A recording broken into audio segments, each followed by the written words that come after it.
Good evening, ladies and gentlemen. Thank you very much for coming this evening. On behalf of the Liverpool Medical Institution, I'd like to thank the Royal College of Physicians for hosting tonight's event. And we've got a very distinguished speaker who some of you may know from the television and broadcasting.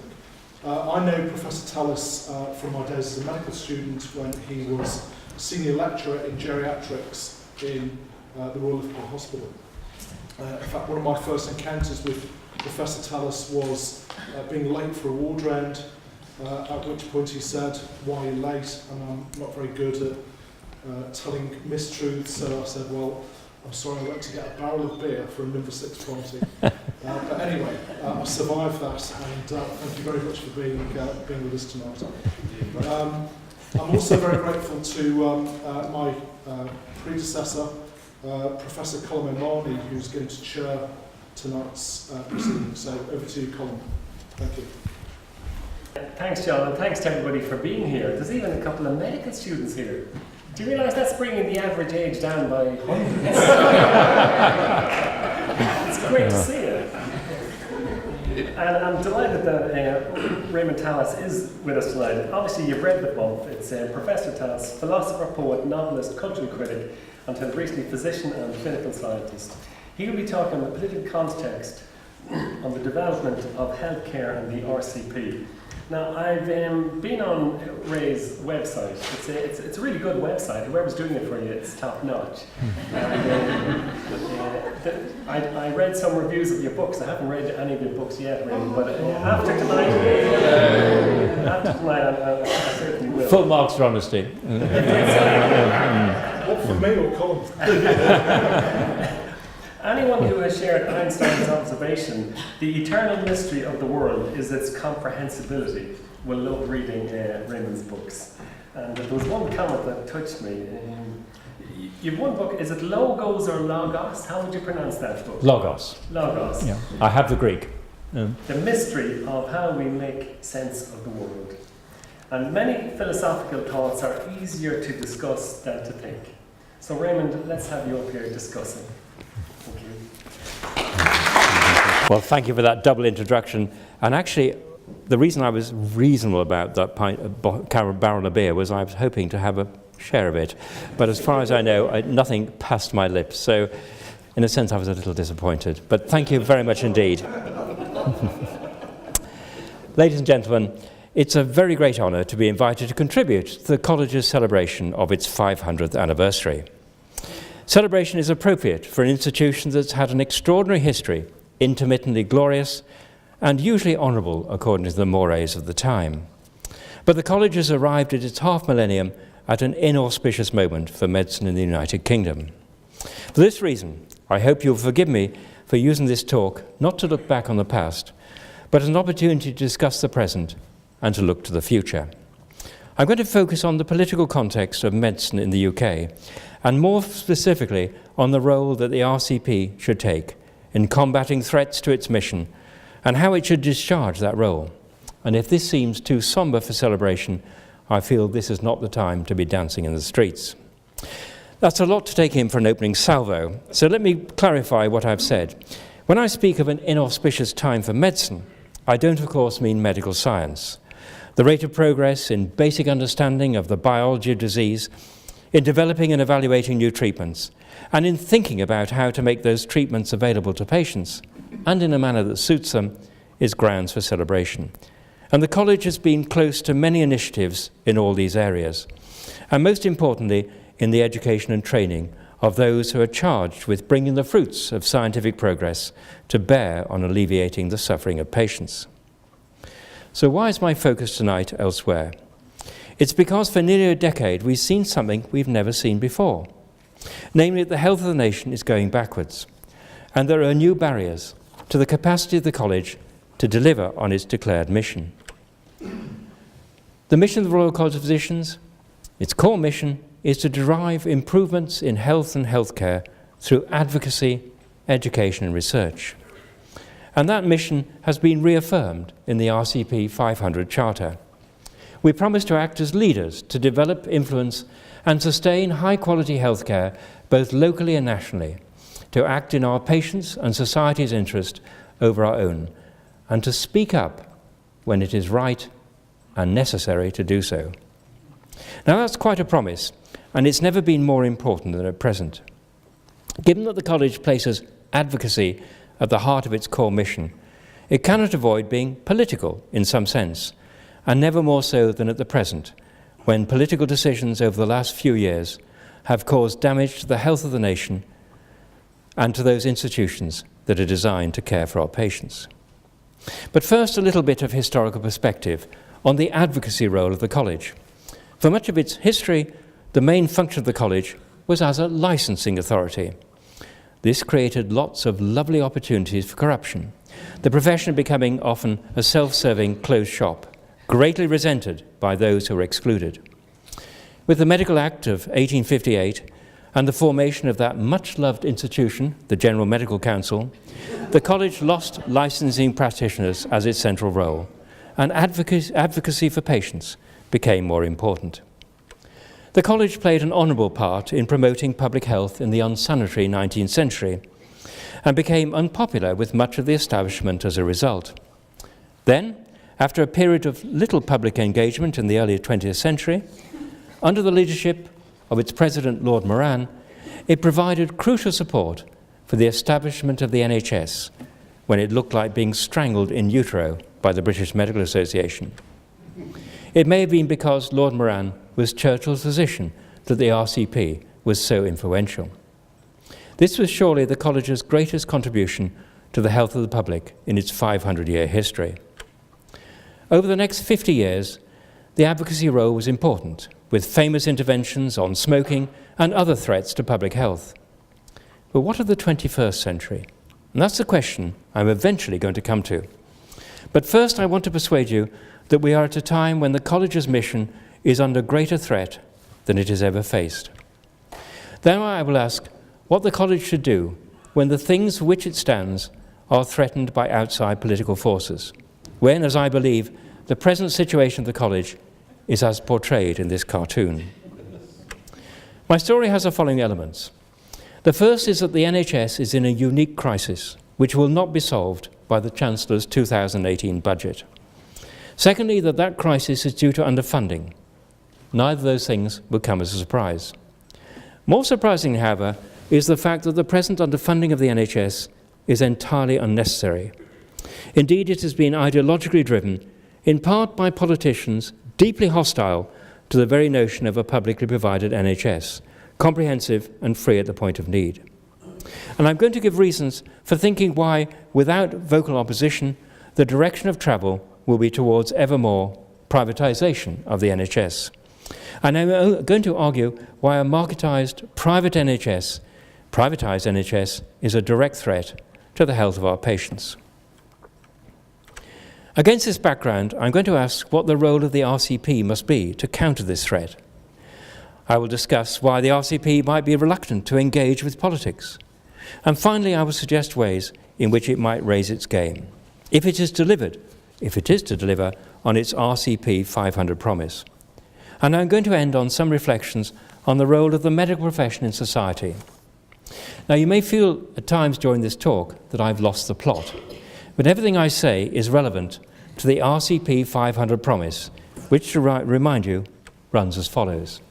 We promise to act as leaders to develop, influence and sustain high-quality healthcare both locally and nationally, to act in our patients' and society's interest over our own, and to speak up when it is right and necessary to do so. In the spirit of our profession, I owe you an evidence-based talk. So let me highlight some of the things that have been happening over the last few years. I'll take as my baseline the year 2010, when, after record annual increases in NHS funding for nearly a decade, with the aim of reaching investments comparable to our European ex-partners, the service was in good health. Outcomes were improving. Waiting lists for surgery were shrinking. Waiting times to see a consultant, a GP, or to be seen in A&E were falling. Trusts were in the black. Things were far from perfect. I need only mention mid-staffs, but they were moving in the right direction. Correspondingly, staff morale was high, and most importantly, public satisfaction with the NHS had reached record levels. This was reflected in the report of an international think tank, the Commonwealth Fund, in 2011, which examined health services in 14 advanced economies, and the NHS came out on top. And then things started going horribly wrong. After the change in government, public satisfaction with the NHS started to fall.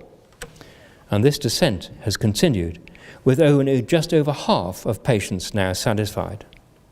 And it's been accompanied by a fall in staff morale. The reason is simple. The NHS is increasingly failing to deliver. And here are some highlights.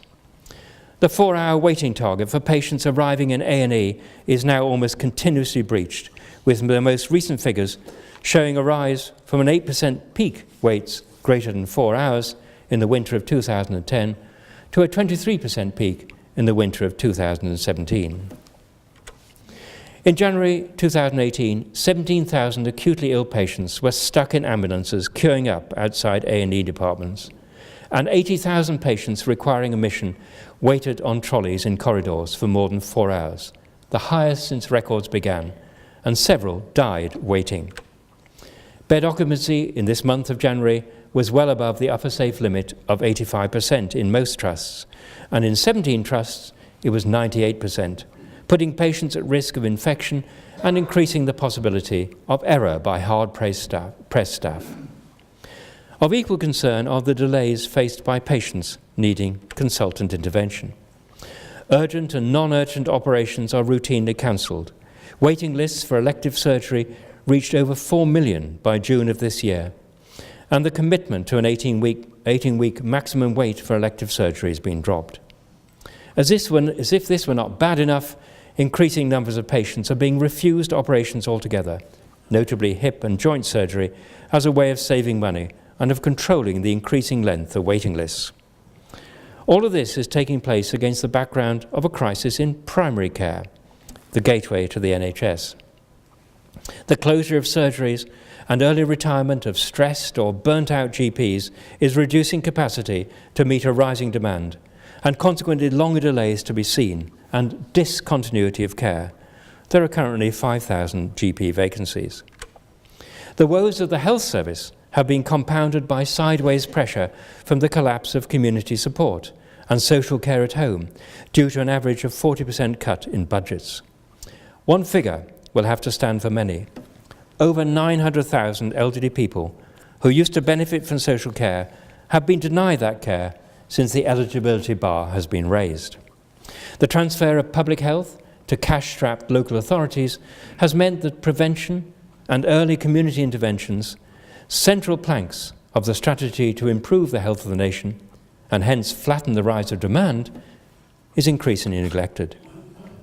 Every element of declining and in some places failing health and social care will have an adverse impact on every other element.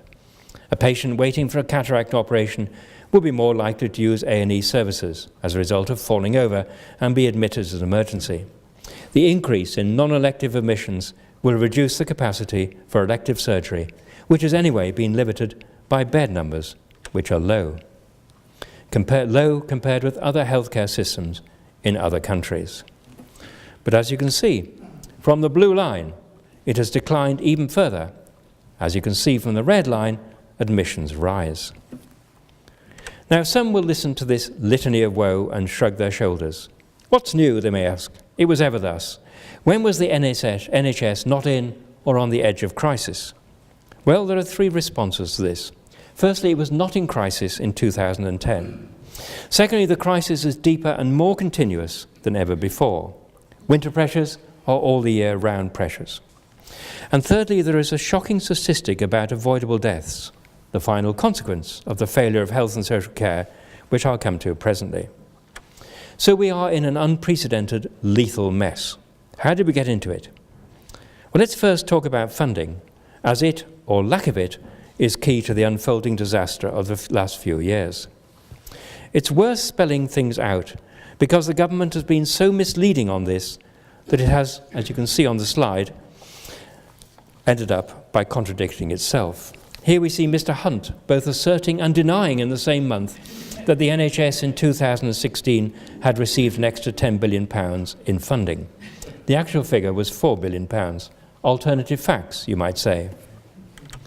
The commonest way of misleading the public is to say the NHS has received record levels of funding, without mentioning that the rise in funding falls vastly short of that required to meet legitimate increase in demand, increasing overall population, the ageing of the population, and the entitlement of even UK citizens to benefit from medical advances.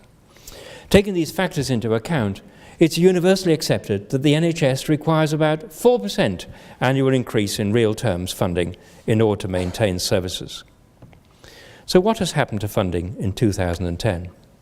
These are data from the Institute of Fiscal Studies, summarising annual increases in funding from the inception of the NHS. And it says all that needs to be said. Annual funding increase averaged 3 to 4% for the first 50 years, and rose to 6, perhaps even 7% under the Labour administration of 97 to 2010. And then it fell, catastrophically, to a little over 1% for the period between 2010 and 2015. Although international comparisons are difficult, not the least because the definitions of what counts as healthcare are uncertain, it's clear that we are far behind our nearest EU neighbours in expenditure on health. It would need to increase annual healthcare budget by £900 per head to match German levels of funding. So the underfunding is real and unprecedented. The cumulative funding gap is 20 billion at the lowest estimate, and probably nearer to 40 billion. The most immediate and obvious consequence of this is, as Mr. McCorber would have predicted, debt. NHS provider organisations have moved from a surplus of £500 million in 2010, nicely in the black, to a deficit of nearly £4 billion by 2018, horribly in the red. The clinical consequences are equally obvious. Staff vacancies, about 100,000 across the NHS, closing beds and rationing elective procedures. In addition, there are cuts in public health budget, education and training of NHS staff, something central to the Royal College's mission, and a failure to maintain fabric, equipment and infrastructure. The NHS estate has a backlog of some 5 billion of things that need fixing. I've already mentioned the sideways pressure on the NHS from the savage cuts in social support budgets. These have been compounded by the rolling out of universal credit and other punitive changes in benefits. It's worth looking at some of these in detail. First, poverty. Between 2010 and 2017, there was the biggest rise in inequality since the early 1980s, due to stagnating wages, lower today than they were 10 years ago, rising inflation, and massive 12 billion or 20% welfare cuts. According to the Joseph Rowntree Foundation, 1.5 million people were destitute by 2017. And then there's food poverty, which will be familiar to you from the mushrooming of food banks. The number of users of the Trussell Trust food bank has increased from 41,000 in 2010 to 1 million in 2017, and it's continuing to rise. And then there's accommodation. 1 in 3 homes in the lowest rents are classified as unfit for habitation, and many children live in squalid conditions. Homeless children in temporary accommodation have increased by nearly 80% in the last 7 years. The spite and cruelty of universal credit has particularly affected people with disability. 1/4 of disabled people between 18 and 65 are missing meals on a daily basis because they're not able to afford food, and 1/5 are not even able to keep their home warm. Everything, from the cuts in per pupil funding for education, the increasing barbarity of our prisons, to the decimation of Sure Start facilities, libraries and public parks, show that our civil society has been dismantled. International comparisons make our child poverty rate particularly shameful. There we are, right at the bottom, not quite at the bottom, just above the United States. What we've witnessed over the last years has been an increasingly hostile environment, to coin a phrase, for the poor, disabled and the elderly, and for those who are ill. The overall consequences for health are catastrophic.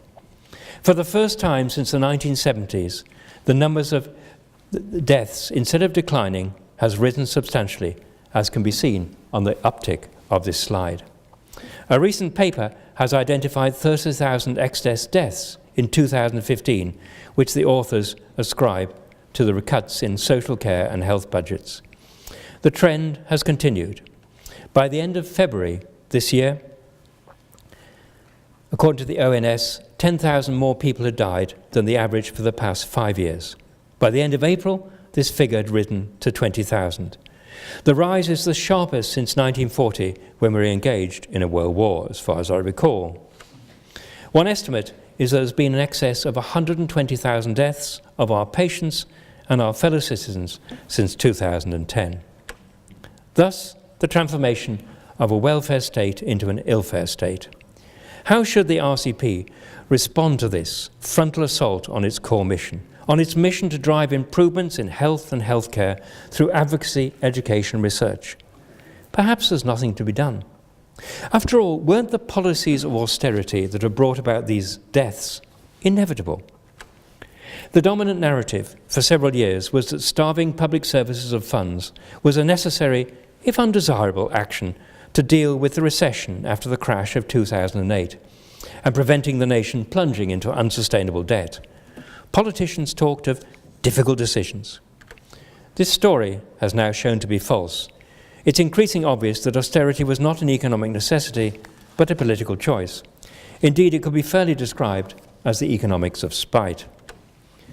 I've neither the expertise nor the time in this lecture to argue this at length, but it's sufficient perhaps to cite a recent judgment from Martin Wolf, the chief economics commentator of the Financial Times, hardly a Marxist rag. George Osborne, Chancellor of the Exchequer in the UK's coalition government, shifted the blame for austerity onto alleged Labour profligacy. Transforming a financial crisis into a fiscal crisis confused cause with effect. Yet this political prestidigitation, sleight of hand, proved a brilliant coup. It diverted attention from the failure of free market finance they believed in to the cost of welfare states they disliked. And this is a view that's now becoming mainstream amongst economists.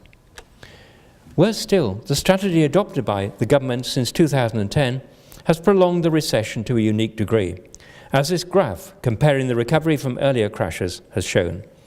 The stubbornly flat red line is the unique failure of the recovery from the crash of 2008.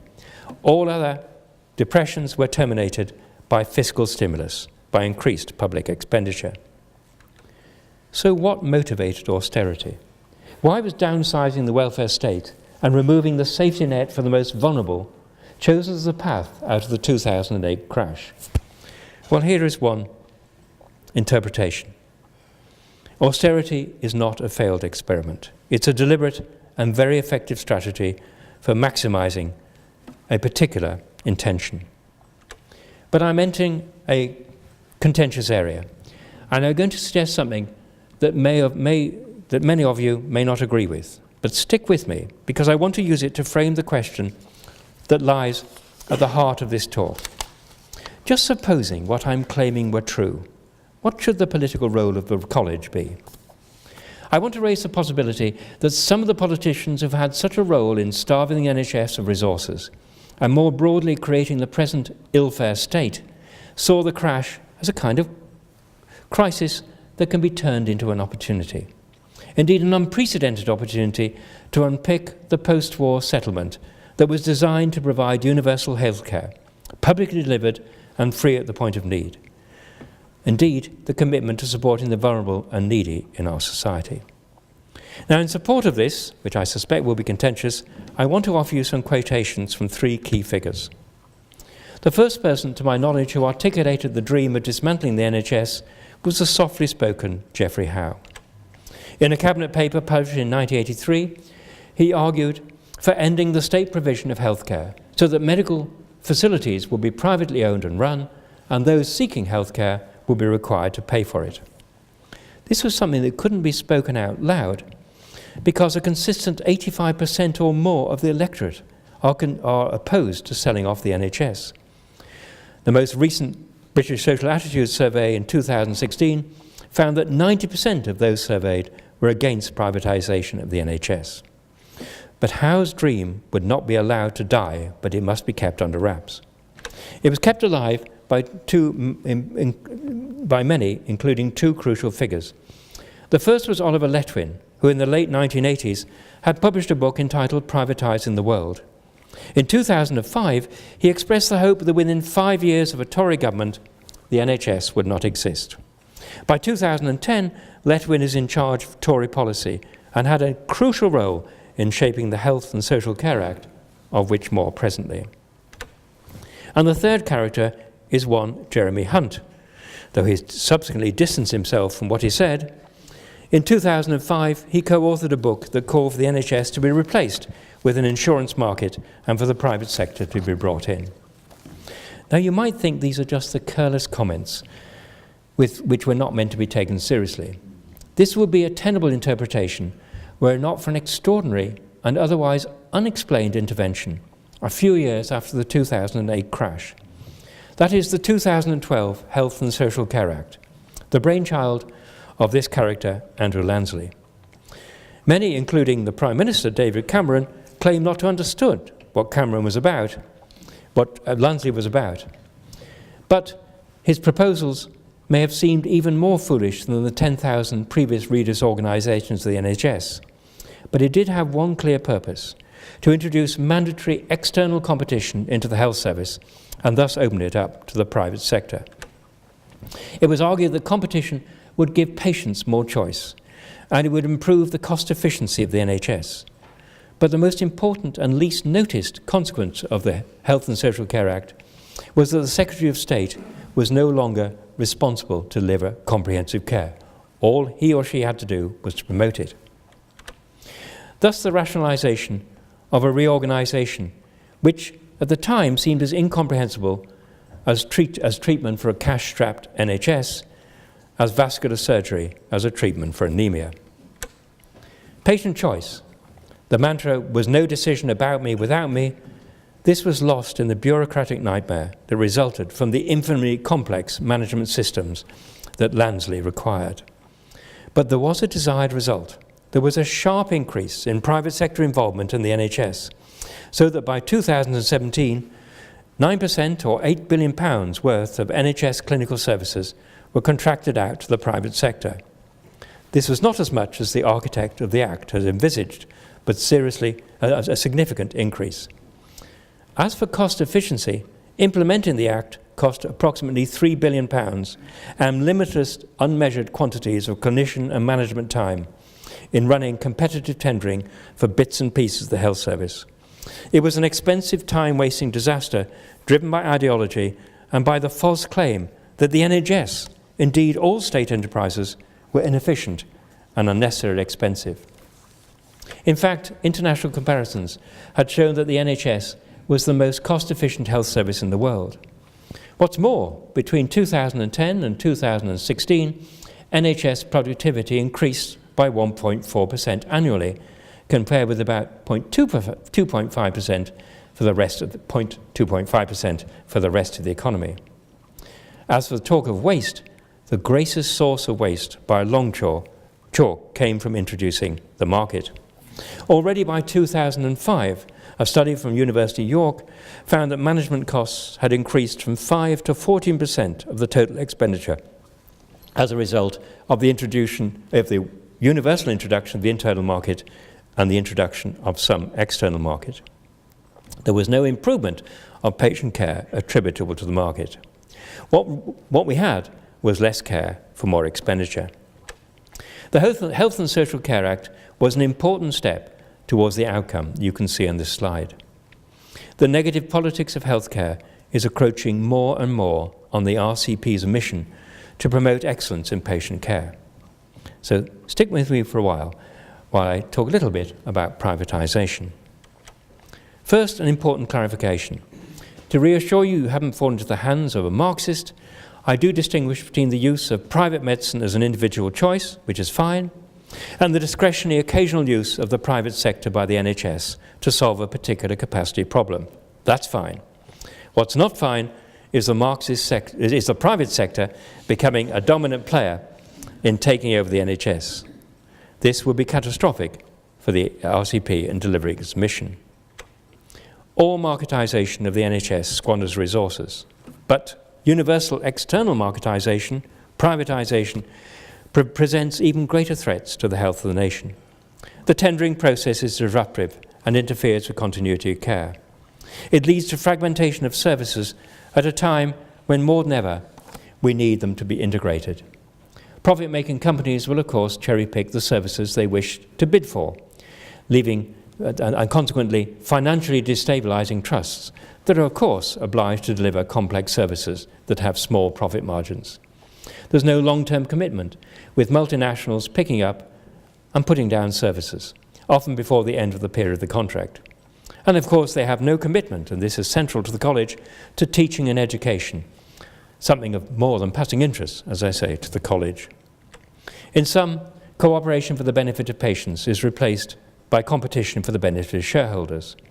The behaviour of Virgin Health, which has scooped up nearly $2 billion worth of contracts and still successfully sued Children's Health in Surrey for $2 million because they didn't get another contract, illustrates the private sector red in tooth and claw. And that's not the end of the dismal story. Taxpayers' money will be diverted from healthcare to profits. And these profits, in the case of 5 out of 6 leading private providers in the NHS, are diverted offshore, out of the range of the taxman on whose revenue collecting powers the NHS depends. There is, for the economists among you, no multiplier effect by which investment in public services stimulates the economy. So, we have a clear and present danger to the NHS. But we ain't seen nothing yet. The clause in the Lansley Act requiring the opening up of all contracts to the private sector is still enshrined in law. And secondly, and much more worrying, we're in the throes of another major reorganisation, breaking up the NHS into 44 so-called footprints, which have had a series of names, ACOs, ICEs, ICPs, and so on. They open up the possibility of privatisation, but on a much bigger scale. The footprints started out as accountable care organisations, but now rejoice in the name of integrated care providers. And one of the central ideas, namely the integration of health and social care and the transfer of commissioning powers to local health and social care bodies, must be welcomed, but it carries with it great dangers.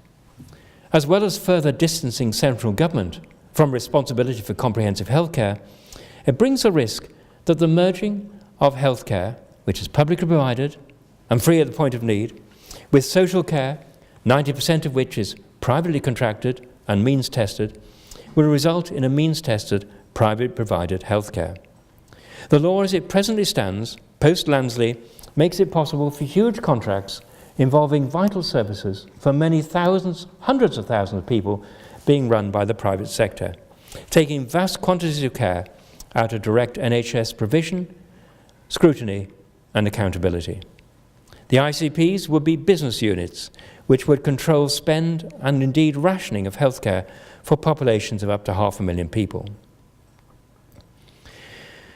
The shape of things to come is revealed by the Greater Nottingham 2017 plans for the US insurer Congene Corporation to play a major role in their proposed ACO or ICP.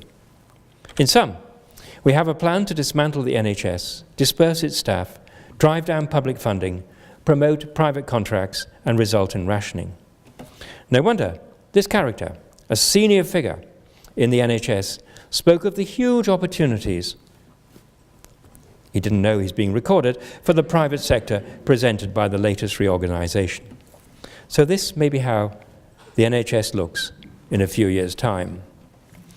And of course, this will be more likely to happen after Brexit, when the desperate search for trade deals may result in our agreeing to terms which require the UK to open public services to multinational companies, and as has been promised, we have a low-tax economy in which public services are cut back to the bone. You can see the future. So I put to you, ladies and gentlemen, we're at a fork in the road. In one direction lies a properly resourced, publicly funded National Health Service, available to all according to need, and in the other, an underfunded and wasteful, privatised US-style healthcare system that will deny many the care they need or bankrupt them in pursuit of such care.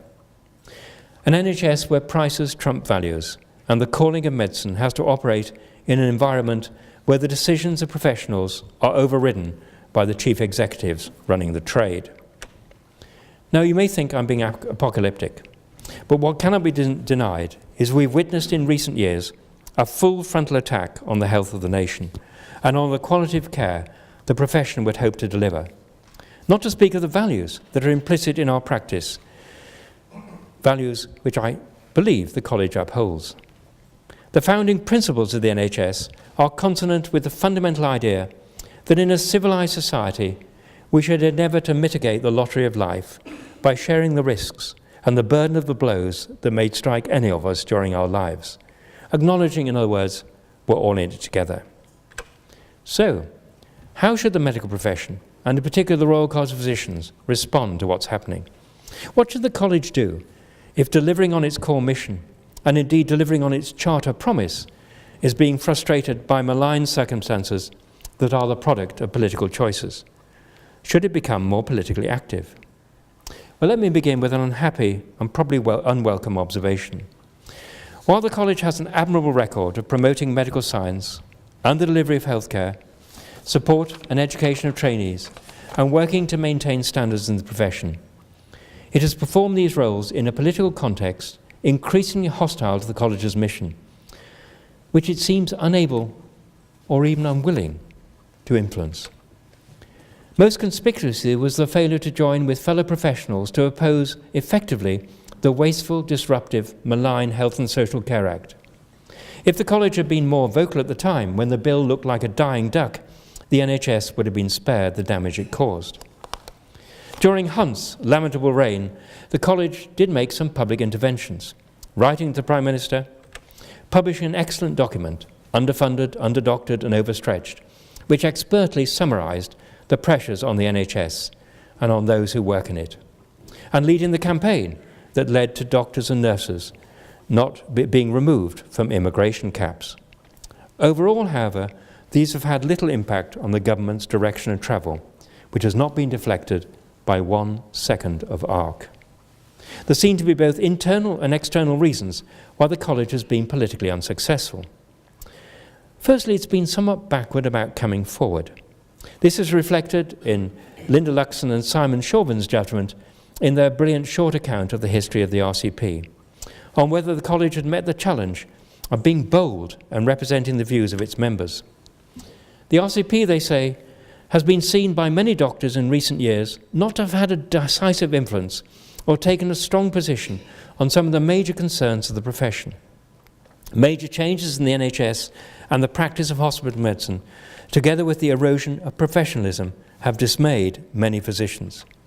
The RCP has generally considered it better to take a behind-the-scenes and softly approach that is neither self-interested nor too political, and this has rightly or wrongly led to a perception that its voice is muted. There are, of course, many reasons why the college voice has tended to be sotto voce and consequently ignorable. The most obvious is the fear of losing privileged back-channel communication as a result of alienating politicians by speaking over their heads to the general public.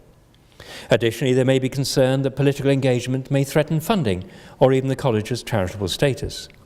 This may seem too high a price when often interventions are lost among competing voices. After all, even where the college's views manage to be heard, the relentless onward march of the news cycle will sweep it to oblivion. That is the fate of yesterday's news. In addition, putting one's head over the parapet carries with it considerable risks. A president of another college who had the courage to oppose the Lansley Bill was treated to a poisonous and unjust personal attack by a columnist in a paper whose name you can guess. It may also be felt that taking a political stance, the college is going beyond its area of legitimate authority. Doctors are experts on the treatment of diabetes, it might be argued, but not on the allocation of resources to support diabetes services. So for this reason, what might seem like unsympathetic observers to be RCP timidity may to others feel like wisdom. And there's always the concern that there may not be unanimity among the fellowship on political matters, though the evidence is that privatisation is the greatest concern of the profession, greater even, surprisingly, than staff shortages and inadequate funding. There's also the discouraging example of the high-profile campaign the BMA conducted against the 1989 White Paper, Working for Patients, that introduced the hugely wasteful internal market. Ken Clarke, the then Health Secretary, spoke of doctors feeling for their wallets. Increasingly, the professions are seen by politicians as part of the problem rather than part of the solution. If professional bodies are consultant, it is to be invited to respond what is essentially a fait accompli, to respond with compliance rather than advice. How far we have fallen from the time when Winston Churchill, addressing the college in 1944, said that your service will be given with devotion and your voice will be heard with respect. Or when Nye Bevan said, my job is to give you all the resources and help I can, and then leave you as professional men and women to use your skill and judgment without hindrance. So, in response to the concern that by being public and vocal about what is happening to the great framework for the delivery of medical care, that it might result in loss of influence, I have to say there's probably very little influence to lose. Doctor knows best has been replaced by politician knows best. Even so, it must be too early to give up on defending the healthcare system against the evidence-free and sometimes destructive policies of politicians who may have little understanding of the conditions which favour delivery of excellent care to our patients. It's too soon to concede that the profession has entirely lost the leadership role it once had, and that we should stick to giving technical advice within fiscal, organisational and values framework determined by others.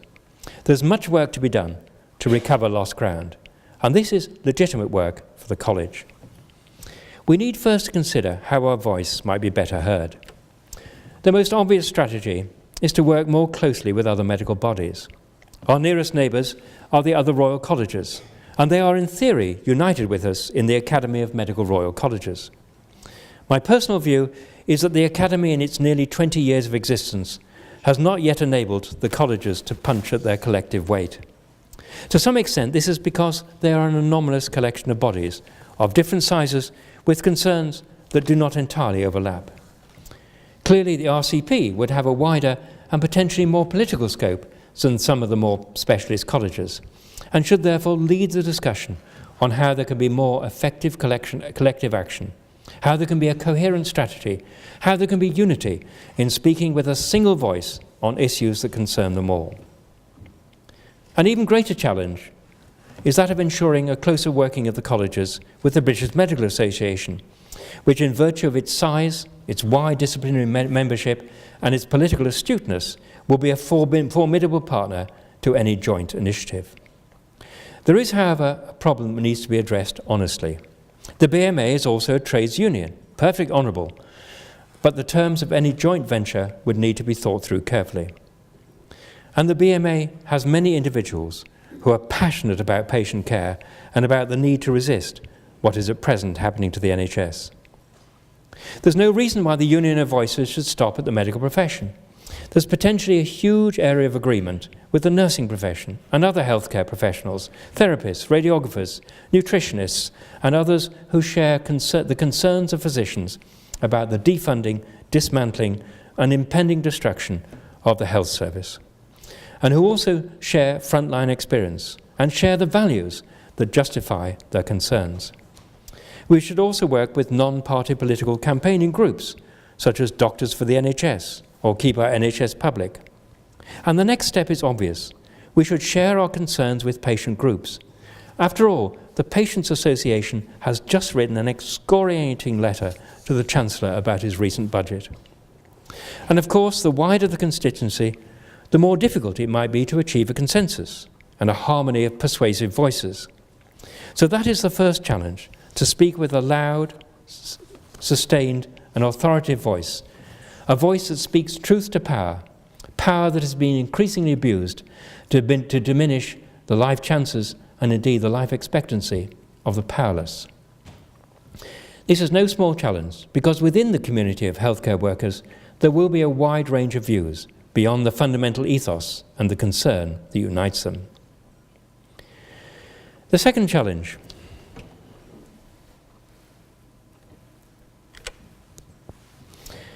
is to know what to say and how to say it. I would suggest, on the basis I've just given, that we should be leading on a sustained campaign, not just one polite letter to the PM which receives a reply from an underling several months later. And this campaign would have at least several elements. Demand that the NHS should be funded at appropriate levels, at least to the levels enjoyed by our nearest geographical and economic neighbours in the European Union. As Paul Johnson, at present, there's talk of 20 billion extra for the NHS between 2019 and 2024. If it happens, and if it really were new money, it would still be insufficient. It represents 3.4% per year. We need 28 billion to maintain the status quo, but 36 billion to bring the NHS back to a service that people deserve. But as Paul Johnson of the Institute of Fiscal Studies pointed out earlier this month, if we're going to have the kind of welfare state we want, and 90% of the population seem to want it, we're going to have to pay for it. We should issue a warning about the consequences of increased involvement of the private sector in the provision of healthcare, which will be less healthcare for more taxpayers' money, and the consequent denial of essential treatment for those who cannot afford to pay. And, arising out of this, a campaign for the reinstatement of the fundamental principles of the NHS that were so profoundly undermined by the 2012 Health and Social Care Act. And above all, we must get the word out, past the obfuscations of politicians who may have an agenda that has nothing to do with patient care, about what is happening. Now, others may want to add other elements, such as the suggestion that governments should take more notice of the expertise of healthcare workers in designing, shaping, and reorganising the delivery of healthcare. But now I might be accused of being utopian. One-off interventions, a succession of brief spikes of activity, will not be sufficient. Of course, a sustained campaign will not be not without risk for the reputation of the college. To have a high profile in a public debate where falsehood is commonplace, reason is in short supply, and innumeracy is ubiquitous, and where anecdotes trump data, is to enter alien territory. Much worse than this, worse even than the frequent toxicity of a conversation dominated by the tabloid press and social media, is the necessity to try to advance complex arguments in places where sound bites are all that can command the rather divided attention of the public. In short, the challenge to swim in 2 inches of water. And the greatest difficulty of all will be to persuade people to make and sustain connections, sufficient to see, for example, that raising taxes cannot be a scandal, if an underfunded, understaffed, and overstretched NHS is also a scandal. Even so, the profession must try harder to deploy its moral and intellectual capital to challenge those who, for many different reasons, bear ill will to the means by which we alleviate the sufferings of the ill, the poor, the disabled, and the vulnerable. Which brings me to a final, wider point: the role of professions in society. The great sociologist Emile Durkheim spoke of the professions as intermediary bodies between the government and the individual, particularly important in liberal democracies, protecting the individual from the naked power of the state, or government from being driven to passive populism, reading their policies from a continuously updated autocue. These bodies, Durkheim said, are not only indispensable to prevent the state from oppressing the individual, but also keep the state sufficiently independent of the individual. If the power of the state is not counterbalanced by other agencies, it readily becomes detached from the interests of those in civil society. Now, among the professions, medicine must surely have a special standing. Doctors are, after all, trained in science and the evaluation of evidence. Their calling is a humane one, responding to the needs of people who are dealing with the reality of illness, and they daily face the challenge of making decisions that are a matter of supreme importance. Our collective voice should therefore be heard, not only in defence of the medical care of our patients and the services that make this possible, but more widely in society. And so I return to the college and the RCP 500 Charter.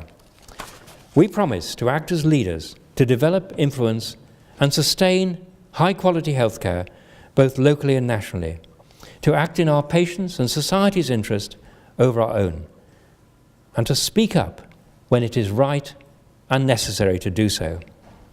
There has never been a time when it has been more right and more necessary to speak up. Thank you for your attention, or for the courtesy of stimulating. Thank you.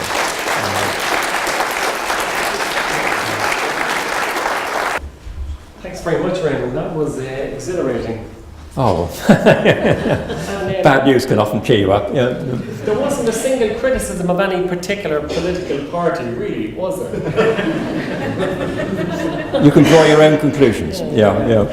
So we'll throw the floor open to questions. Anybody? Please, yeah. Raymond, thank you very much for such a powerful talk. You were firing such statistics. There were so many powerful statistics that I just didn't even have time to write them down. Okay. But I wonder if you want to, who should be the audience to speak up to? Okay, and I think you may be missing possibly two areas. One is in social media, people like opinion formers, commentators, that kind of thing. I've noticed, all this falsehood is common, the false information. There are many people, I saw Robert Peston the other day, and said, oh my goodness, we're spending far too much on health, blah, blah, blah, blah. This information, these statistics are absolutely critical in terms of actually communicating what the issues are and what the priorities should be. Similarly, the public, if you look at the Brexit debate, whatever you believe on it, one of the things that people felt they were most misled on is how much additional money was going to be spent on the NHS. Yeah. So if you can actually lay out in some forum what the options may be, I think many people in this country would say we are prepared to pay more for this and then all this stuff that's going on by stealth privatisation under the hood that we're not aware of, while the politicians in Westminster are currently paralysed by one only task. So, in order to achieve that objective, I wish the RCP would speak up, and perhaps social media, opinion formers, commentators, and the public should speak to them. Thank you. There were two strands I wanted to pick up on what you had to say. Firstly is, whom should we address? And one of the big problems is getting the signal out of the noise. Social media is a huge, mega buzz of noise. And although it's often seen as our way of getting through, it's there, it's competing with other signals. Who are we addressing? I think it's a question of who is doing the addressing, and it seems to me that if somebody like the college, which is seen to be genuinely disinterested, has the care of patients at its heart, it isn't self-interested, then along with other medics, it should make a loud, but it has to be a long and sustained noise. Just appearing on the Today programme, it sounds terrific, we hit the spot, but John Humphrys is interviewing somebody else and interrupting them the following day, and so on. So I think it's very important to have a very, very sustained programme which comes from the profession. I mean, I guess many of us would have read The Citadel, way back when, and A.J. Croning, and that inspired me to become a doctor. And also, if anybody's seen The Enemies of the People, Ibsen's great play, the doctors were the intellectual leaders and also were willing to basically take the flak politically. So I think that's very important, that we sustain a loud, coherent noise for quite a long time. And there was a second point I wanted to pick up from what you said, but I'm afraid I've forgotten it. I remember many things and none of them clearly. Yeah. Yes, please. Just to follow up that point, I've been to many lectures in this university, and the direction of travel of this government has been excoriated. I remember hearing elsewhere that there was one piece of work that was done at the University of Bristol, University of Liverpool, regarding the number of deaths directly caused by the WCA, the disability assessment. And this was 191 deaths over a period of time up to about last April, I think it was. And someone in the lecture said, we helped prepare this report. He said, it is utterly pointless addressing it to government. They know what effect their police are having and they don't care. Yeah. We have to address the public who then pressure the government. And that sometimes does work. I couldn't agree with you more, and that's totally the opposite of the back-channel communication, where you have a word in the ear to the politicians. I mean, I'm sure politicians utterly despise the Royal Colleges. They just see them as, let's have a little listen to them and, by all means, pat them on the shoulder. But actually, the fact remains we've got to speak over the heads of politicians. To the people whose most immediate interests are basically at stake. There was questions in the young chap at the back there. So I've heard of the NHS being underfunded as death by 1,000 cuts. And so I'm sorry, I missed that first bit. I've heard the underfunding and the privatisation of the NHS as death by 1,000 cuts. So when would you say that the NHS has been privatised? Yeah. When would you draw a line into it? I mean, there's a WHO definition of what privatisation consists of, and I can't remember the definition, but we're en route. I guess when more than 50% of it is in private hands, when it moved from Nye Bevan's vision to Richard Branson's vision, then we probably, it's then, as it were, overall privatised. But the pressure and the structures to create that are all in place. And people, most people are rich. And they don't realise that basically they are sleepwalking when it comes to their future healthcare. And one of the things we need to do is to make people aware. I did address the question of whether some people in the college, some fellows and so on, would feel uneasy about taking a position on privatisation, but I hope I, first of all, clarified the difference between a bit of private care on the edges of the NHS, absolutely fine, and also pointed out, or gave you the statistics, which showed amazingly a study which showed that a survey of doctors showed that their main concern, even above underfunding and staff shortages, was privatisation. So I don't think the college should worry that it would alienate half the fellows by basically taking a stance against the privatisation of the NHS. Okay, we have 3, 1, 2 and 3. I'll take them in that sequence, please. Yeah. I do feel let down by the Royal College, and we go to do our CME, we go to our evidence base, we work on this. I set up a service pre-2012, which then we'd almost got to actually really have an incredibly good respiratory community service, and it was commissioned and sold elsewhere. And I then moved and set up. Since I've moved, we have been reviewed 5 times by the managerial. It's a Kafkaesque world we're in. So every time a new manager comes in, it's a nice service, it's a round service to review and to commission, because commissioners have to commission.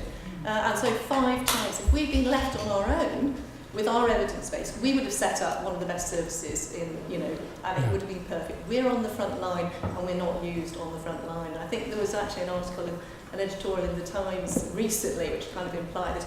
The managerial structure is so bizarre now. We're not taught to. We're only allowed to sometimes have a comment to the manager, who then goes and comments to the officer.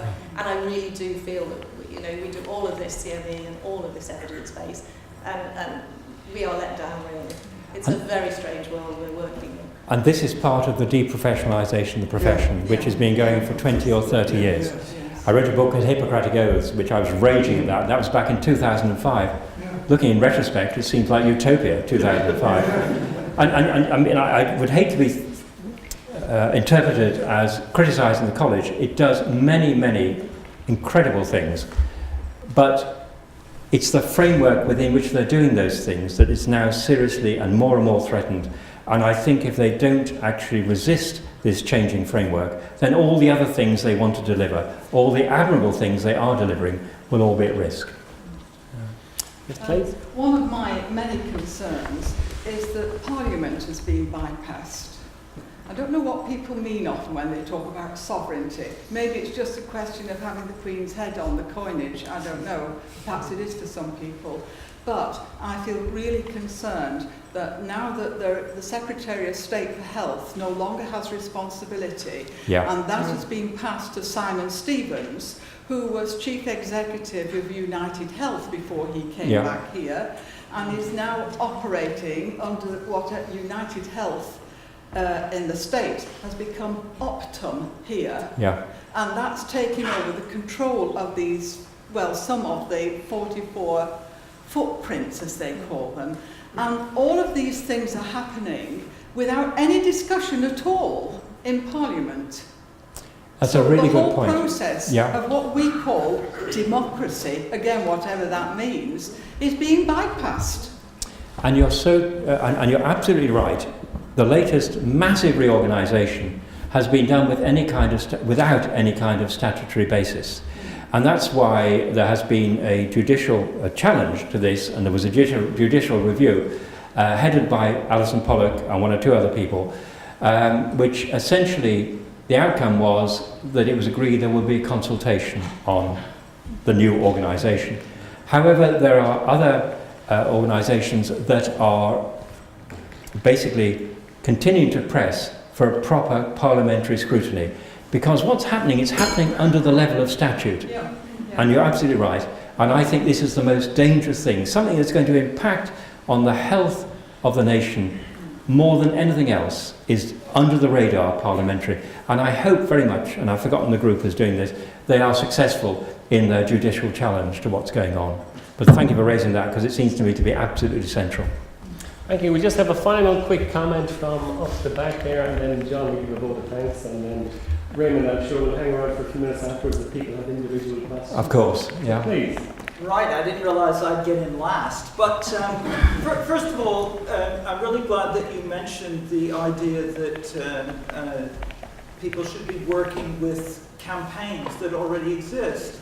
And it's not necessarily to wait until the RCP decides to do this or doesn't do it. Everybody in this room is open to join with the campaigns that are up and running. In this city, there's Keep Our NHS Public, but there's also in the world, Defend Our NHS. There are people who are trying to speak to exactly the issues that you're talking about, and I urge people to get involved. The question I wanted to get to was this issue of imposing charges on migrants for use of the NHS. And you mentioned it briefly, and I'd like to read the thing that you mentioned. But there are three ways in which this is very destructive. First of all, it is a completely counterproductive policy because it dissuades people from seeking diagnosis and treatment, and because of the fear that they will be reported to the Home Office or that they will face charges that they cannot pay. So it's completely counterproductive. Secondly, it puts clinicians in a contradictory position in which your desire to actually treat the patient is being overridden by administrative decisions that you don't even support.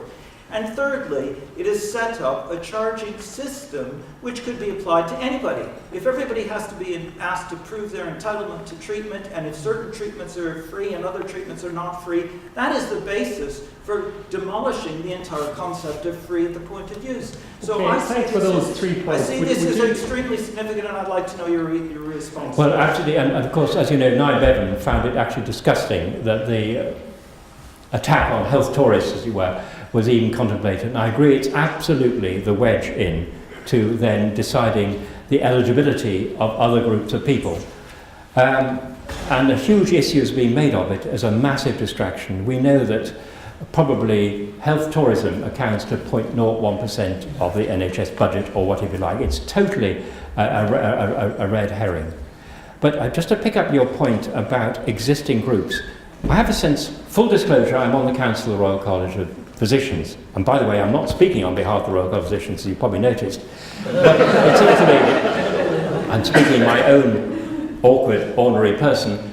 But then I spend quite a lot of time campaigning for the NHS with Keep Our NHS Public and Stockport NHS Watch and so on. And the sense of total disconnection is just awful. And I do feel that we need to basically look to these major bodies, medical bodies, to support poor ragged characters on the pavement like me when I'm supporting Stockport NHS Watch, because we need to bring those together. And you're absolutely right, Greg. I mean, clearly there are some very, very active, healthy bodies that are full of information, that are doing a lot of work, but they're still disconnected in many ways from the seat of power, which is a shame. So thanks very much, Raymond. And I'd just like to ask John to come up and present to you and tell us about what's coming in the future. Do I still get the medal after that? Oh, You certainly do. You certainly do. Thank you very much, Professor Tallis. And on behalf of the Liverpool Medical Institution, I'd like everyone to show their appreciation in the usual way. Thank you. Thank you.